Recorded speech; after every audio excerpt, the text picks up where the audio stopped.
কিন্তু লকডাউন, অনেকেই মসজিদে যেতে পারছেন না, অনেকেই বাসা থেকে বের হতে পারছেন না। তবে এবছর আমাদের দেশে ঈদগাহে কোনো ঈদের নামাজ হবে না, এটা ধর্ম মন্ত্রণালয়ের পক্ষ থেকে ইনস্ট্রাকশন দেওয়া হয়েছে। এবছরের জন্য পবিত্র ঈদ উল ফিতরের নামাজটি এটি এবছর ঈদগাহে হবে না। যাই হোক, সরকারের পক্ষ থেকে যে ইনস্ট্রাকশন দিয়েছে আমরা সেটি মানার চেষ্টা করব। আমরা এই মাসালাটা একটু জানবো, যেহেতু গোটা বিশ্ব আমাদের এই কথাগুলো শুনছে। বিভিন্ন রাষ্ট্র থেকে আমাদের কাছে অনেক ফোনও এসেছে যে হুজুর, এই ক্রাইসিস মুভমেন্টগুলোতে আমরা কিভাবে ঈদের নামাজটি আদায় করব। আমরা কি আমাদের বাসা বাড়িতে ঈদের নামাজটি পড়ব, নাকি আমাদের অনেক সময় উঠানে পড়ব, ছাদে বা বেসমেন্টে, যেখানে ওপেন এন্ট্রি নেই, যেখানে একেবারে এজনে আম সকলে প্রবেশ করতে পারবে, এরকম ব্যবস্থাপনা নেই। তাহলে আমরা এই ঈদের নামাজটি কিভাবে আদায় করব? দেখুন, আমাদের প্রথমে মনে রাখতে হবে যে পবিত্র ঈদ উল ফিতর এবং ঈদ উল আজহা এটি তো আমাদের মুসলমানদের জন্য একটা ফেস্টিভ্যাল, উৎসব। মুমিনদের জন্য, ইসলাম আমরা যারা মুসলিমদের জন্য দুটো ফেস্টিভ্যাল, দুটো উৎসব। তার মধ্যে একটি হচ্ছে ঈদ উল ফিতর, আরেকটি হচ্ছে ঈদ উল আজহা। ঈদ উল ফিতর নামাজটি আদায় করা হয় পবিত্র শাওয়াল মাসের 1 তারিখে ফজরের নামাজের পরে এই নামাজটি আদায় করতে হয়। আমরা যদি এর হুকুম জেনে নিই, প্রথমে আমরা জানবো যে ঈদ উল ফিতরের নামাজের হুকুমটি কি। এই ব্যাপারে অবশ্য 3টি বক্তব্য এসেছে। কয়টি? 3টি। প্রথম বক্তব্য আহনাফগণ, ইমামে আজম আবু হানিফা নুমান ইবনে সাবিত রাদিয়াল্লাহু তাআলা আনহু, তিনি বলেছেন যে ঈদ উল ফিতর এবং ঈদ উল আজহা এই দুটো নামাজ এটি হচ্ছে ওয়াজিব, মানে অবশ্য পালনীয়। ঈদ উল ফিতরের নামাজটি এটি আদায় করতে হবে, এটি ওয়াজিব। এটি হচ্ছে হানাফি স্কলারগণ এই বক্তব্যটি দিয়েছেন।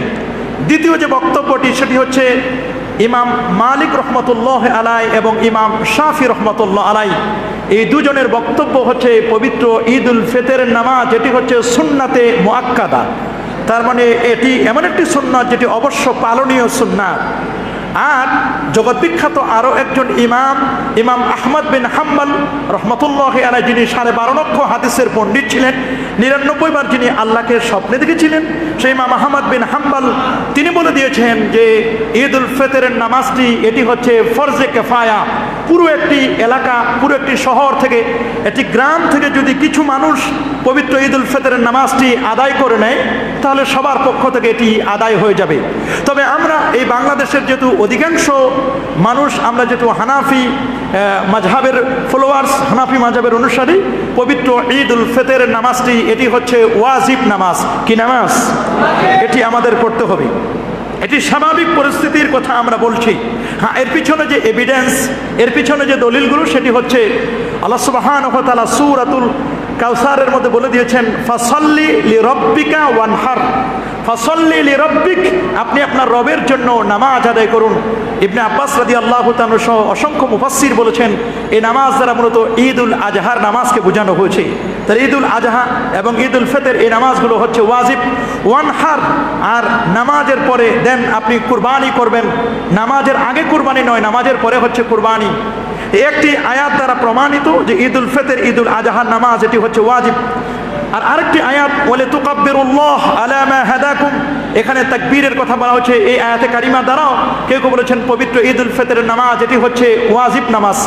আরেকটি আয়াতকে আমরা কোট করতে পারি, সেটি হচ্ছে সূরাতুল আলার মধ্যে আল্লাহ পাক রব্বুল আলামিন বলেছেন, কাদ আফলাহা মান তাযাক্কা ওয়া যাকারা ইসমা রাব্বিহি ফাসাল্লা। তো এই কাদ আফলাহা মান তাযাক্কার দ্বারা মুফাসসিরগণ বলেছেন যে তারা যেন সাদাকাতুল ফিতর আদায় করে যেন আত্মশুদ্ধি অর্জন করে। হযরত ওমর ইবনে আব্দুল আজিজ তিনি এমনটি বলতেন রহমতুল্লাহ আলাই, তারা যেন এটি সাদাকাতুল ফিতর আদায় করে আত্মাকে পরিশুদ্ধ করে। কাদ আফলাহা মান তাযাক্কা ওয়া যাকারা ইসমা রাব্বি, আল্লাহর নামের জিকির করে, মানে তাকবীর পাঠ করে। ফাসাল্লা ইয়ানি সালাতা ঈদ উল ফিতর, ঈদ উল ফিতরের নামাজ যেন আদায় করে। তাহলে একটি আয়াতে কিন্তু সুন্দর সাদাকাতুল ফিতরের কথা এরপরে বলে দিয়েছেন, সেখানে যেন তাকবীরের কথা আদায় করে, তাকবীরগুলো যেন পড়ে, আর যেন ঈদ উল ফিতরের নামাজ আদায় করে। এই 3টি আয়াত দ্বারা প্রমাণিত ঈদ উল ফিতরের নামাজ এটি হচ্ছে ওয়াজিব নামাজ। এছাড়াও সহিহ বুখারীর বর্ণনা আমারানা রাসূলুল্লাহ সাল্লাল্লাহু আলাইহি ওয়াসাল্লাম আন নুখরিজা ইলা আল মুসাল্লা, যে আমাদেরকে ঈদগাহে যাওয়ার জন্য আল্লাহ নবী অর্ডার করেছেন। অর্ডার আল আমরু লিল উজুব ফাসাল্লি লিরাব্বিক এবং ওয়া আমারানা, সুতরাং এটি অবশ্যই এটি কম্পালসারি, এই নামাজটি আমাদের আদায় করতে হবে। এখন আমাদের বাকি থাকলো যে এটি হলো স্বাভাবিক পরিস্থিতিতে, কিন্তু এই লকডাউন পিরিয়ডে এই মুহূর্তে আমরা কিভাবে এই নামাজটি আদায় করব। আমাদের বাংলাদেশে তো মসজিদে আমরা আদায় করব, কিন্তু যারা প্রবাসী যারা আছেন তাদের জন্য তো মসজিদে যাওয়ার কোনো সুযোগ নেই। বাসা বাড়িতে কি ঈদের নামাজ আদায় করা যাবে? মনে রাখবেন, স্বাভাবিক অবস্থায় যেমন ঈদের নামাজ বাসা বাড়িতে পড়া যায় না, কি বলেন যায়? জুমার নামাজও কিন্তু বাসা বাড়িতে পড়ার কোনো সুযোগ নেই। কেউ যদি কোনো কারণে যদি জুমার নামাজ মিস করে অথবা ঈদের নামাজ মিস করে, তা জুমার নামাজ মিস করলে তার জন্য সুযোগ হচ্ছে সে জোহরের নামাজ পড়ে নেবে এবং একা একা পড়বে, জামাতে নয়।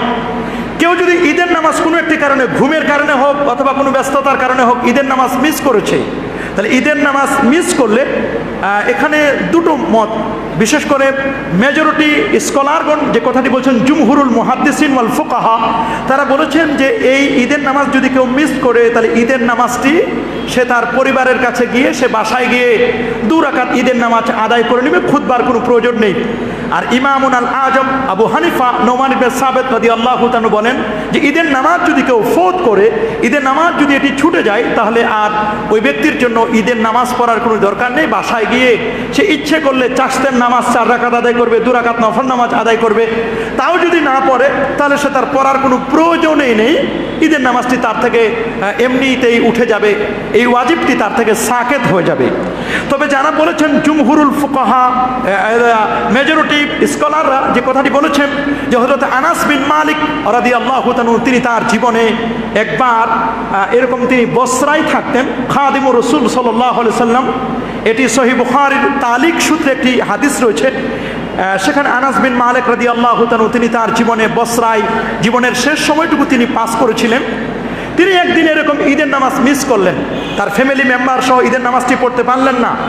এক পর্যায়ে তিনি ঈদের নামাজটি যখন পড়তে পারলেন না, তখন বাসায় এসে তিনি ঈদের নামাজ আদায় করলেন, তার ফ্যামিলি মেম্বার্সদেরকে নিয়ে ঈদের নামাজটি আদায় করলেন।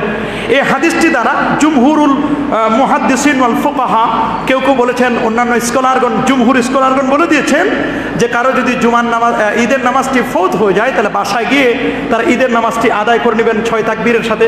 আমরা যারা হানাফি মাযহাব 6 তাকবীরে আদায় করি, কেউ কেউ 12 তাকবীরে, 11 তাকবীরে আদায় করেন। যেভাবে হোক আমরা হানাফিগণ 6 তাকবীরে আদায় করব এই ঈদের নামাজটি। এবং ঈদের নামাজের খুতবা আর জুমার নামাজের খুতবা, জুমার নামাজের খুতবা হচ্ছে ফরজ, সুবহানাল্লাহ বলেন। জুমার নামাজের খুতবাটা কি? ফরজ। 2 রাকাত, জোহরের 2 রাকাত নামাজ কমাই দিয়েছেন আল্লাহ তাআলা। 2 রাকাত হলো নামাজ আর 2 রাকাত হলো খুতবা, সুবহানাল্লাহ। জোহরের নামাজ ছিল কয় রাকাত? 4 রাকাত। 2 রাকাত হলো জুমার নামাজ পড়ি আমরা, আর 2 রাকাত হলো খুতবা। এই জন্য খুতবা শুনতে হয়, খুতবা শোনা আবশ্যক, ওয়াজিব, এটি আমাদের মনে রাখতে হবে। আর ঈদের নামাজের খুতবাটা হচ্ছে সুন্নাহ। ঈদের নামাজের খুতবা কি? সুন্নাহ। কেউ যদি ঈদের নামাজের খুতবা কোনো কারণে পড়তে নাও পারে, তবুও তার ঈদের নামাজটি কিন্তু হয়ে যাবে। এই জন্য যারা আমাদের প্রবাসী ভাইরা আছেন, কোনো কারণে যদি এবছর ঈদের নামাজ আপনারা পড়তে না পারেন, তাহলে মন খারাপ করবেন না, আপনারা নফল নামাজ আদায় করে নেবেন, চাশতের নামাজ। আর আপনারা সবসময় খেয়াল করবেন, আল্লাহ নবী এই ঈদের নামাজটি কখনো ছেড়ে দেন নাই। মুআজাবাতুন নবী সাল্লাল্লাহু আলাইহি ওয়াসাল্লাম, আল্লাহ নবী সবসময় এই ঈদের নামাজটি আদায় করেছিলেন। আমরাও এই পবিত্র ঈদুল ফিতরের নামাজটি আমরা আদায় করব। কোনো একটি বছর বৃষ্টির কারণে নবীজি জুমায় আদায় করেছিলেন, প্রয়োজনে জুমার নামাজ জুমার মসজিদে আমরা এই ঈদুল ফিতরের নামাজটি আদায় করতে পারবো, কোনো আপত্তি নেই। এই বিষয়টি আপনারা সকলেই খেয়াল করবেন ইনশাআল্লাহ। তবে যারা বাসা বাড়িতে নামাজ পড়তে চান, বাসা বাড়িতে যেহেতু ওপেন ইন্টারি নেই, সবাই এজনে আম নেই, এই জন্য ঘরে বা রুমের ভিতরে আমরা এটা বলি না, হানাফি স্কলারগণ বলে না, যেহেতু বাসা বাড়িতে জুমা হয় না, ঈদ হয় না, সুতরাং বাসা বাড়িতে ঈদের নামাজ পড়বেন না, বরং ওপেন যেখানে এজনে আম থাকবে, জুমার যে শর্তগুলো, ঈদেরও সেই শর্তগুলো পালন করে আপনারা ঈদের নামাজটি আদায় করার চেষ্টা করবেন। আল্লাহ সবাইকে সঠিক সমঝ দান করুন, আমিন।